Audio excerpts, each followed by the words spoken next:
was just going to mention Nick Kawa did his PhD here in anthropology. He's written about Amazonian dark earth, and he's got a chapter in this book which is called Amazonia in the Anthropocene. And he's trying to look at sort of Amazonia as an interspecies system, not just a human-dominated system, but this interactive approach of looking at how people and animals and soils interact in the system. So just wanted to mention that book. But before we do that, I'm going to take a few minutes, and really just a few minutes, to talk about theory. So last week we talked about one of the legacies of Charles Wagley was interdisciplinary courage. And why does it take courage to be interdisciplinary? Because we all are more comfortable in the sort of discourse and worldview of where we came from. And so if, as an anthropologist, I have a certain way of looking at the world.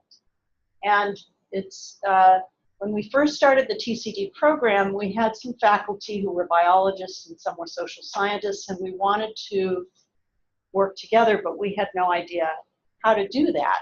So one of the things we did way back at the beginning of the Amazon Research and Training Program was creating this little faculty group. We called it TRAD, Tropical Resources and Development.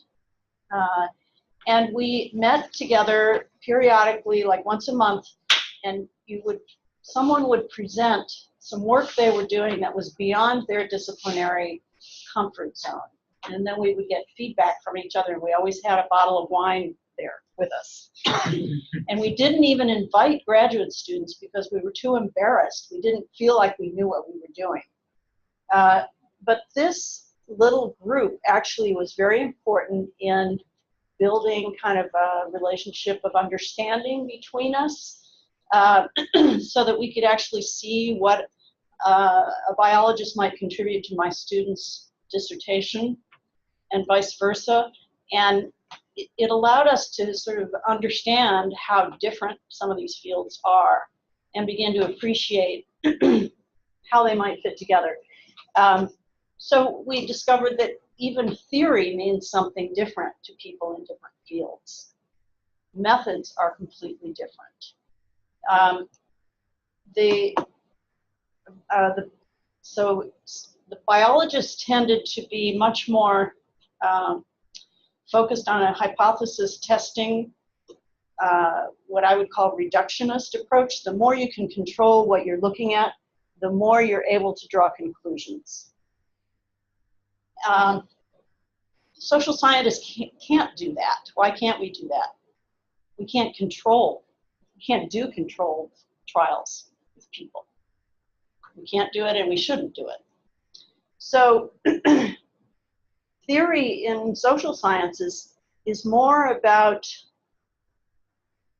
a conceptual framework that seems to explain the world well, and trying to use empirical evidence to show that, and to question that, and to refine that theoretical conceptual framework. It's more like persuading people with data that what you're talking about makes sense, as opposed to testing something in a rigorous way where you've controlled for everything else. So just really different ways of doing research and thinking about research.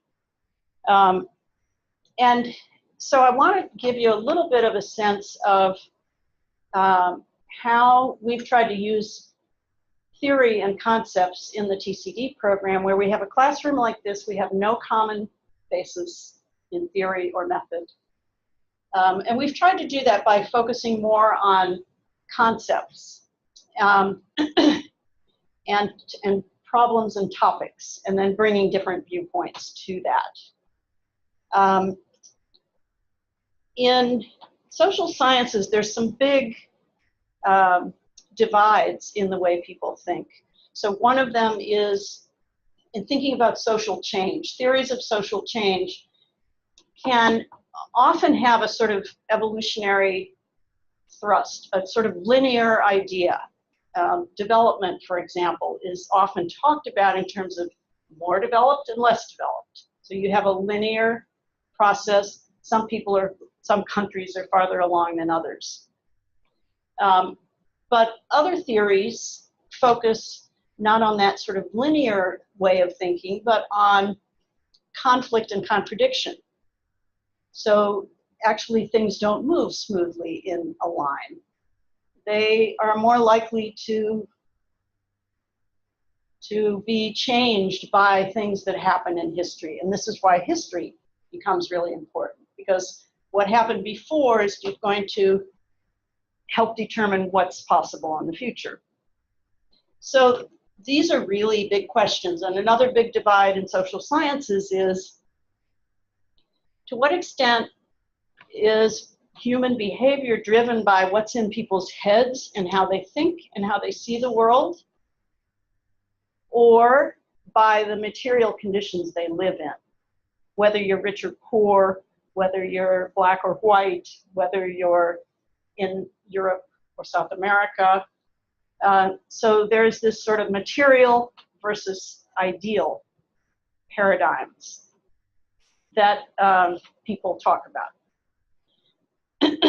So I'm going to talk a little bit, I'm bringing this up because throughout the class I want to talk a little bit about how my own thinking evolved. In the class, I like to think about this as sort of the intersection between our personal biographies and history. Okay, so I was in graduate school in 1960s, 60s and 70s. And at that time, I was in a program of Latin American Studies at University of Texas. I was interested in development. At that time, we were all reading literature on dependent development. This was literature coming from Latin American scholars, and they were questioning this linear idea of development by looking at colonial relations of trade and how those had impoverished the colonies to enrich the colonizers. So those kinds of relationships had not really been analyzed before that. It was an assumption that everyone was on this same road, and the Europeans were ahead, and maybe someday the other countries would catch up. Now we were talking about a very different picture in which a lot of silver, gold, and other resources were taken out of South America and enriched the European countries. So that's a very different trajectory. So these are really different ways of thinking about social change, and they've evolved over time. My own thinking has evolved over time as well. And we'll talk about that some more. I wanted to pass around a couple of frameworks, and we're not going to do the small groups. We'll just, so there's 3 sheets for each person. If you, there's just make sure you each get 3. And these are frameworks that are attempts to put together social and biological or biophysical factors. So this is trying to look at theory, or at least conceptual frameworks, that might put the two together, look at their interactions. And I just wanted to take a few minutes for us to look at them because they're very different and see what they show. And some people are, and you'll see in my work, I started out very much looking at material relations. I still think that's the place to start. And by material, you I mean, like if what you're is, European or... Yes, or if you're poor, or if you're, what your socioeconomic and political position is, which has many dimensions. But that doesn't tell the whole story. And as I said, in graduate school, that's where I was coming from, because that was a sort of neo-Marxist material conditions. It was a very compelling theory. But as you'll see, when I got to the field, there were things happening that just could not be explained by that paradigm. So I began to look at how people's thinking interacted with that. And, you know, and then I began to realize I devoted my whole life to educating people, so why would I do that if ideas weren't important? So it also has to do with this, the idea of structure versus agency. So structure is those social structures that we're embedded in. You were born in a certain place at a certain time in a certain family, and that constrains you and also advantages you. But you still can do things. You're not totally determined by your material conditions. So both things have to be accounted for, and there's just different theories to do that. Okay, so this one I would call a political ecology framework, and that's because, and this is another example of it from one of my own articles. So what do you notice about this framework?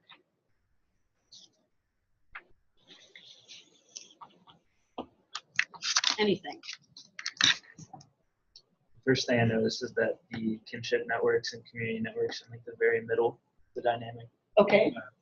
So this is a framework that's focused on decision making at that level, and they've set it up to look at that.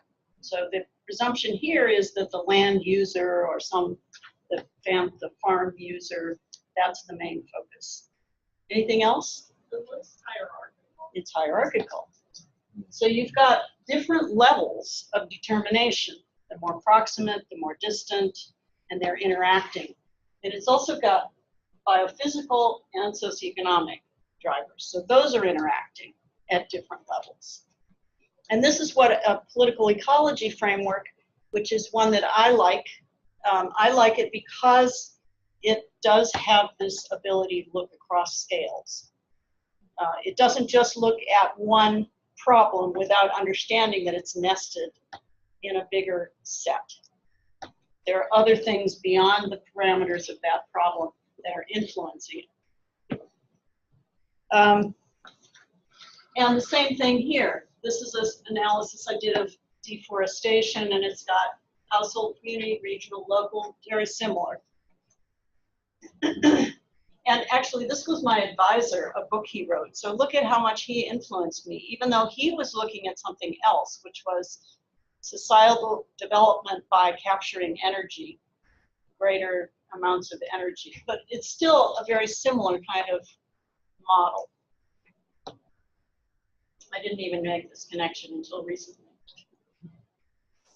So political ecology still has that materialist kind of basis for looking at economic production and people's relationship to economics and their social class, but also battling for ideological advantage. So using what your agency to negotiate your position in society. Everybody does that. Nobody's completely powerless. And recognizing that Amazonia is part of a bigger system, this embeddedness in all these different levels, and that people in non-capitalist or peripheral capitalist regions have different logics. So it's not just one way of thinking and living. There are different, and we're going to see this afternoon, indigenous people have different logics, different practices and understandings. They're hard for us to understand. It's difficult for us, it's so different. And there also are conflicts and contradictions, so that straight line doesn't really happen that way because there are things along the way. Now, this one is the adaptive cycle. This comes out of ecology, but people have used it to look at history and social change. And I'm about to do that for the Amazon. So it's a fairly it's a more dynamic picture than this hierarchical one. because you can see it moving. So in the hierarchical picture,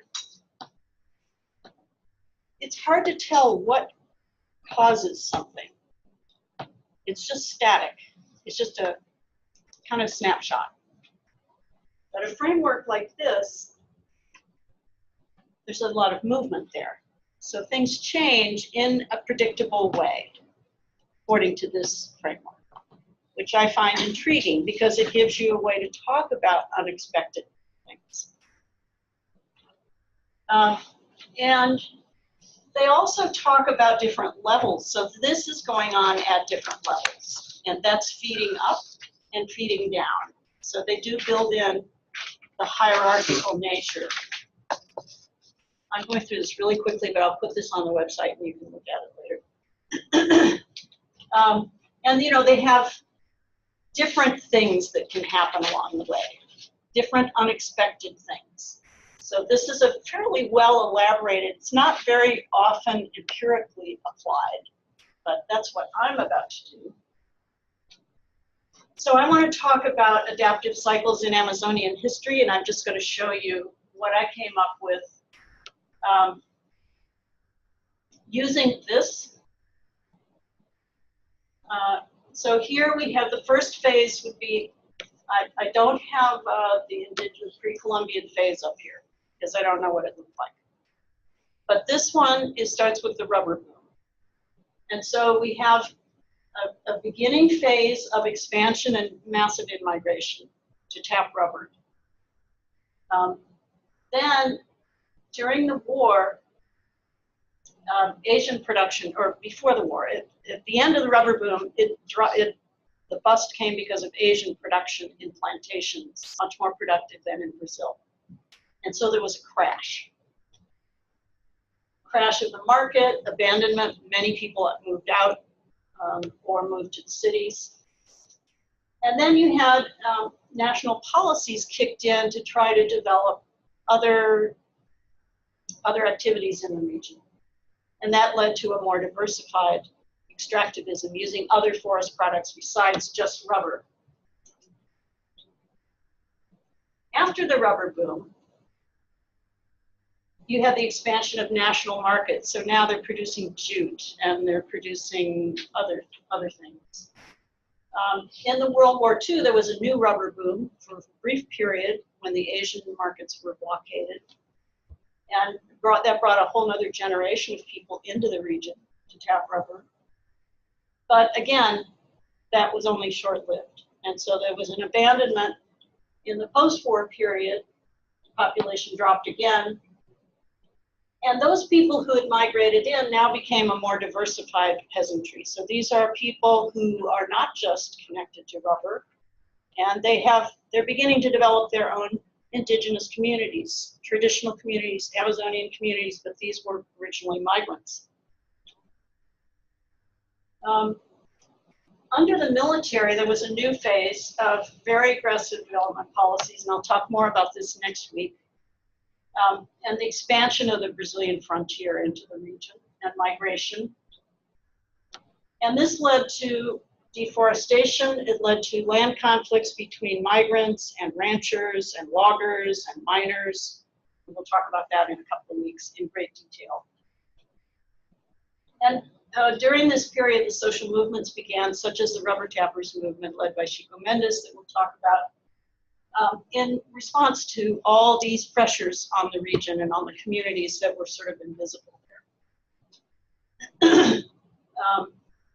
So these were political parties, environmental movements, church-based movements.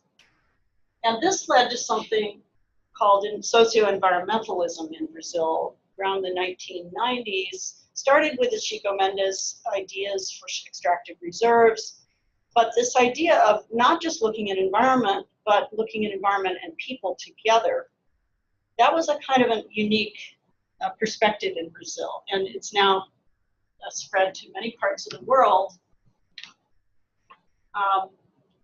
But I would argue that it may have reached its limit. So we have these national policies, socio-environmental policy, so a lot of creation of protected areas and of setting aside of indigenous territories. This is directly in response to the social movement. So again, it's a conflict that led to that. It wasn't just a policymakers maturing, it was actual conflict. But we had some really drastic political changes in Brazil. Yes, and I apologize, I'm telling the Brazil story, not the region story necessarily. So there are going to be some differences with other countries. But with the impeachment of Dilma and the really drastic political changes underway and the rise of agribusiness interests controlling policy, I would say, an economic downturn, and a lot of rolling back. So cutting back on the protected areas that were already created, changing the rules for demarcation of indigenous lands. This is what's happening right now. So we may be starting a new cycle here. Don't know.